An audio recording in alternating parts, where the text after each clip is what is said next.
Bonjour, c'est Gorky de la Team Radva. Aujourd'hui, on se retrouve pour la présentation d'un jouet, la réplique de l'AK710 SBR Platinum Génération 2 de la marque EL, mais c'est juste après ça.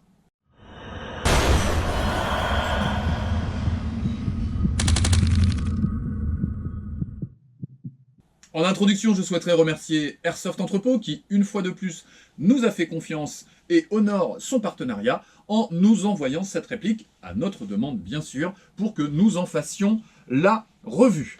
Alors, cette réplique de la K710 nous arrive dans une boîte E&L dont je ne vais pas faire le tour plus que ça. C'est parfaitement calé, on a de la mousse expansée et on a comme d'habitude un kit relativement limite. Le bouchon de protection du levier d'armement pour éviter les casses lors des transports. La petite bouteille d'huile, je dois en avoir 10, donc ça me fera une de plus. Et puis, vous savez, les notistes, les cartons de test, les éclatés, etc., etc.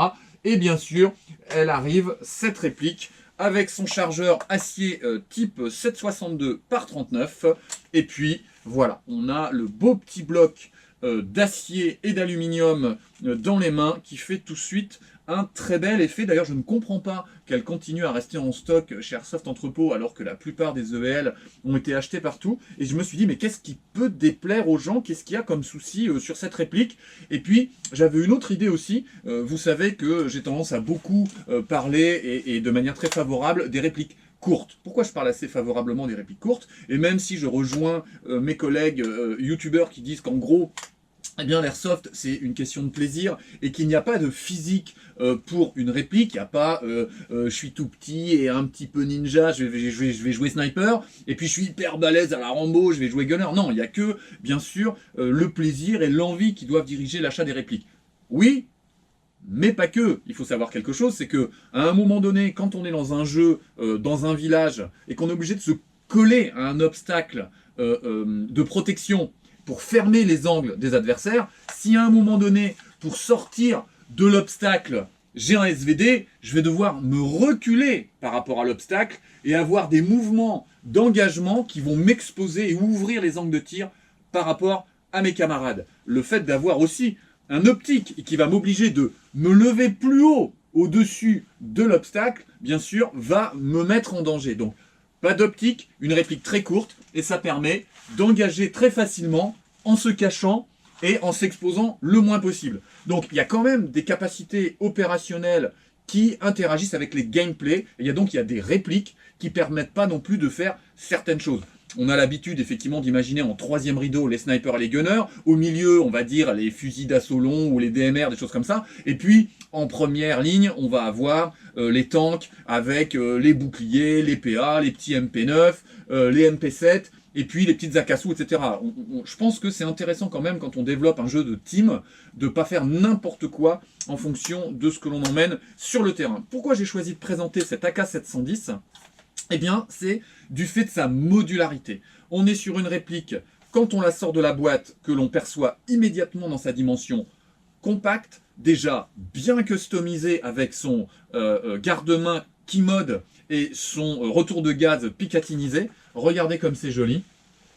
Vous voyez, on a déjà quelque chose qui va permettre d'installer tout un tas d'upgrades externes sur la réplique, que ce soit de l'optique, de l'ANPEC, du laser, de la lampe, c'est très sympa et ça permet de compenser un petit défaut de cette réplique, mais c'est comme ça, hein, pour la K710, on n'a pas de rail latéral.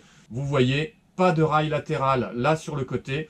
Donc tout ce qui est pose d'optique, ça sera forcément astreint au fait d'avoir un top cover que l'on modifie ou que l'on change, ou de poser une petite optique devant. Enfin bon, moi je joue énormément simplement avec les organes de visée mécanique et je n'ai pas du tout de soucis pour être efficace sur un terrain.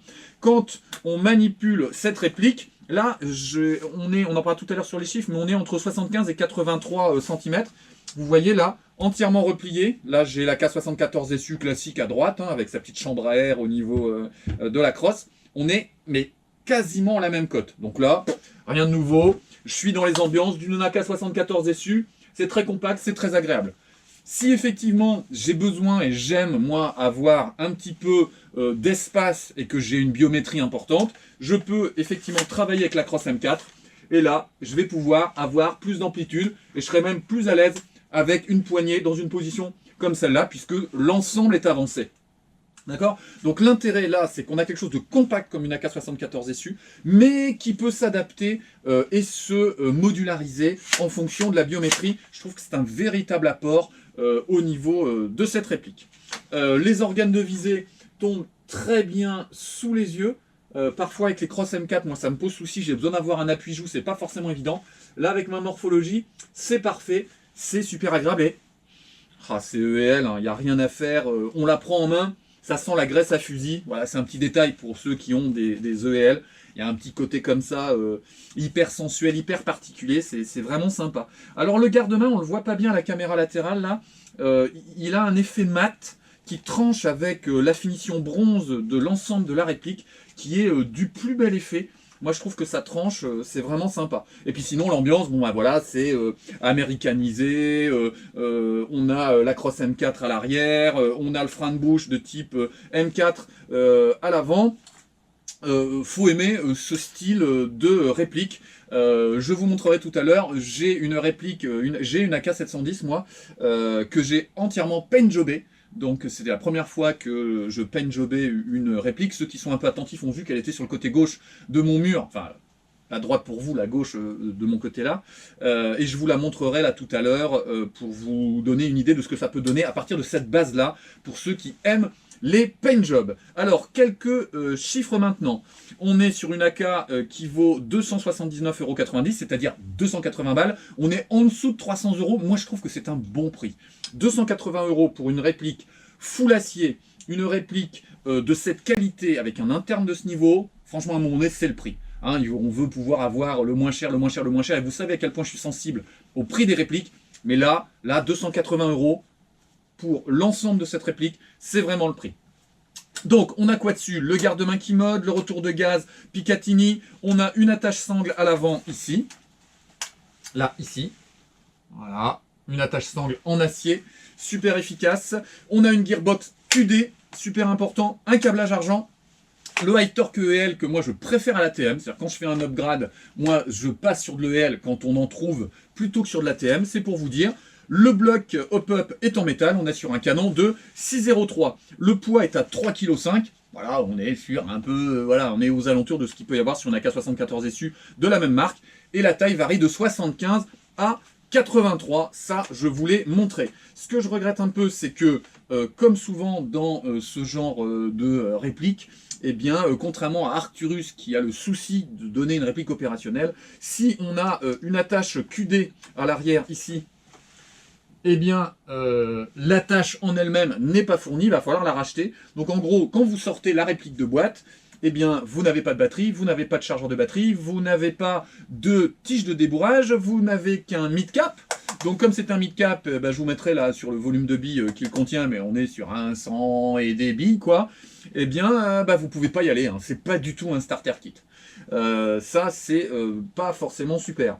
La plaque de couche à l'arrière est sympa, elle est de type un petit peu plus caoutchouc que plastique, donc l'ensemble fait vraiment haut de gamme, c'est vraiment très agréable, et puis il n'y a rien qui bouge, même le chargeur est vraiment blindé, c'est vraiment très sympa. Quand on l'engage, il y a un beau bruit de claquement de ressort, c'est vraiment nickel. Le petit arbitrage à l'aimant est inutile, on a de l'acier partout, sauf le garde-main et le upper Picatinny qui sont en aluminium. Donc là, même le chargeur est dans un bel acier. Je ne sais pas si on voit. On est sur un bel acier bleuté. Super sympa. Les chargeurs EL, moi, je les utilise pas forcément. Je suis beaucoup sur du Magpul, du chargeur gaufret de chez Arcturus. Mais j'en ai, mais rien que pour la collection. On est vraiment sur des pièces qui sont superbes. On est sur une poignée de type tactique, un petit peu striée, un petit peu texturée. Qui permet une belle prise en main. Elle est un peu anguleuse, elle n'est pas forcément super agréable. Bon, mais comme elle est bien striée, je pense que quand on a les mains humides, ouais non, elle accroche même pas tant que ça. J'ai pas forcément les mains humides et je pourrais pas dire qu'elle a une préhension super efficace. Bon, ça c'est pas très grave. On va maintenant tester la réplique. J'ai mis dedans une ATM LiPo 7.4 pour vous montrer ce que ça donne. Je sais que vous êtes nombreux à plutôt jouer à la 7.4 pour ménager vos internes. Sur EL, franchement, je l'ai déjà dit de nombreuses fois, je les ai joués très longtemps en sortie de boîte sans modifier quoi que ce soit à la 11.1 et j'ai jamais rien cassé. Alors j'ai peut-être eu de la chance, mais il y a aussi que je joue pas en full comme un dingue et j'en vois pas non plus des semis, j'en vois pas 10 semis de suite le plus rapidement possible en me disant que je suis à moitié dans un plan paintball. Voilà, donc il y a aussi beaucoup la façon de jouer qui fait qu'on casse ou qu'on casse pas et qu'on a des soucis avec nos répliques. Je vais mettre mes petites lunettes. Voilà. On est donc tout en haut en position safe. Première position, AK full. On a un bruit qui est vraiment très sympa. Ça recule et ça cogne bien dans la réplique. C'est vraiment sympa. Et les petits semis. Voilà. Le moteur, de toute façon, on entend qu'on a un moteur bien puissant. Il n'y a aucun temps de latence dans le lancement de la gearbox. Moi, c'est ce que j'apprécie beaucoup sur EL. Alors, j'ai été surpris parce que j'ai eu beaucoup de EL et quand on les sort de la boîte, souvent on a un ressort de camion. Donc là, visiblement, on est sur un ressort qui est beaucoup moins important parce que c'est tout à fait stable. Je suis aux alentours de 330 fps, donc c'est pas un coup 350, un coup 330, un coup 410. Donc j'ai pas l'impression qu'il y ait des gros problèmes d'étanchéité. J'ai pas pu contrôler quel était le type de ressort, mais je suis surpris de la faible puissance de cette réplique. Est-ce que Airsoft Entrepôt a pris le temps de modifier les ressorts des EL pour satisfaire les clients? Ça, je ne peux pas vous le dire. En tout cas, celle-ci est à 330 fps, ce qui ne l'empêche pas à la 0.25 d'avoir une portée à 50 mètres tout à fait satisfaisante. Il a fallu que je dégraisse le canon, comme d'habitude. Canon sur les EL, nous avons l'habitude de changer pour des ATM. Contrairement au LCT, on trouve que les canons EL ne sont pas terrible. Voilà pour l'ensemble des choses que je voulais vous dire. Je vais vous la montrer paint-jobée, puisque c'est la 710, moi je l'ai et j'ai fait un petit paint job dessus. J'ai l'un de mes fils qui a 16 ans qui m'a demandé de faire absolument une présentation de type TikTok. Excusez-moi, je le fais pour lui faire plaisir. Voilà la réplique de chez Airsoft Entrepôt, et avec un paint job, eh bien ça donne ça. Voilà. Depuis côté TikTok, pour vraiment avoir envie de faire plaisir à ses enfants. Donc voilà, ça c'est la version 710, c'est la mienne, avec son petit paint. Alors comment j'ai réalisé ce paint job? Très rapidement, j'ai acheté les 3 bombes ATM de chez Airsoft Entrepôt, une bombe sable avec laquelle je passe une première couche, gentiment, à distance, sans en mettre des tonnes. Ensuite, je vais faire des taches marron en ayant bien laissé sécher la première couche pour éviter que ça fasse des espèces de bulles bizarres et des mélanges un peu sales. Je fais ensuite avec un filet, ça peut être filet à mandarine, filet à orange, filet à patate. Je fais des effets un petit peu écailles et à la fin, lorsque tout a bien séché, j'envoie une brume marron à grande distance pour créer un effet de lissage sur l'ensemble. Voilà, donc c'était mon premier paint job. Je suis assez content, je vais vous montrer ce que ça donne de près. Voilà, pour la crosse. On est sur l'idée un peu d'un FG Attack, pour ceux qui connaissent bien les camos russes. Voilà, c'est un camo qui est relativement clair et que j'ai travaillé de manière relativement esthétique. On peut faire beaucoup moins esthétique, Par exemple, Kritchek, lui, qui fait et qui m'a en fait accompagné dans cette idée de me mettre au paint job. Lui, eh bien, il est plutôt dans le faire des trucs crado, sales, badass, les choses vraiment qui, dont on se dirait, voilà, le gars, il est sur le terrain, il est dans le camp, il est dans sa caserne, il s'ennuie, il met un gros coup de bombe et il n'est pas en train de faire de l'art. C'est vrai que moi, j'ai été plus dans une démarche pas artistique, mais dans une démarche plus esthétique. Voilà, vous me direz ce que vous pensez de mon paint job, et puis si ça vous intéresse, on vous fera une petite vidéo pour vous montrer comment on obtient ce genre de résultat. Là, franchement, sur le temps total, je suis même pas sur 1 heure, quoi. Je le fais vraiment très très rapidement, j'y passe pas 3 heures, c'est vraiment très très très facile. Alors, en conclusion, les points négatifs et les points positifs. Les points négatifs d'abord. Bah, il n'y en a pas beaucoup. Bien sûr que j'aurais aimé avoir un petit rail latéral, mais c'est pas une AK-74 SU. Bien sûr que j'aurais préféré avoir un chargeur de type Magpul et qui fasse l'effort, comme c'est une réplique moderne, de lui changer le chargeur pour quelque chose de beaucoup plus modernisé. Bon, bah, ils n'ont pas fait ça. C'est pas super grave. Les chargeurs EL de type 545 s'adaptent nickel. Et on va avoir les Arcturus qui passent très bien aussi. Et puis, ceux qui sont typés Sweat 62, et là ce serait bien plus cohérent, passent nickel aussi. Les CIMA, franchement, j'ai des CIMA bien usinés là en high cap qui passaient, mais sinon les CIMA de base en mid cap passaient pas. Donc là, bon bah voilà, il faudra faire attention à ce que vous avez comme chargeur. Sinon les EL fidés, nickel, il n'y avait aucun souci. Les points positifs, bah, on est sur de l'EL, on est sur de l'acide, de l'indestructible. Moi ma première réplique EL, c'est la K74, elle fonctionne toujours, l'externe n'a jamais connu de casse. C'est vraiment des répliques, vous investissez dedans, et puis l'intérêt de EL, il y a une cote en fait. Hein. C'est quel que soit l'état du corps, et si vous ne l'avez pas paint-jobé bien sûr, et même à la rigueur si l'interne est vide, vous allez vous le revendre à 150 €. C'est-à-dire que c'est pas moins cher que le prix du kit. Donc pour moi c'est un véritable investissement. Moi je trouve le look très bien réussi en dehors du chargeur. La modularité, la capacité de cette réplique, bien sûr, à se modifier en sa taille est super intéressante. Elle est déjà customisée avec son Picatinny et son Keymode. Elle est polyvalente, puisqu'on va avoir une réplique qui va être de taille moyenne et aussi de taille extrêmement contenue, qu'on pourra emmener en CQB et utiliser assez facilement, même si on est grand, en forêt. La gearbox est QD. Et on a un interne de qualité que je ne vais pas détailler, entre la tête de piston silencieuse, le câblage en argent, etc., etc.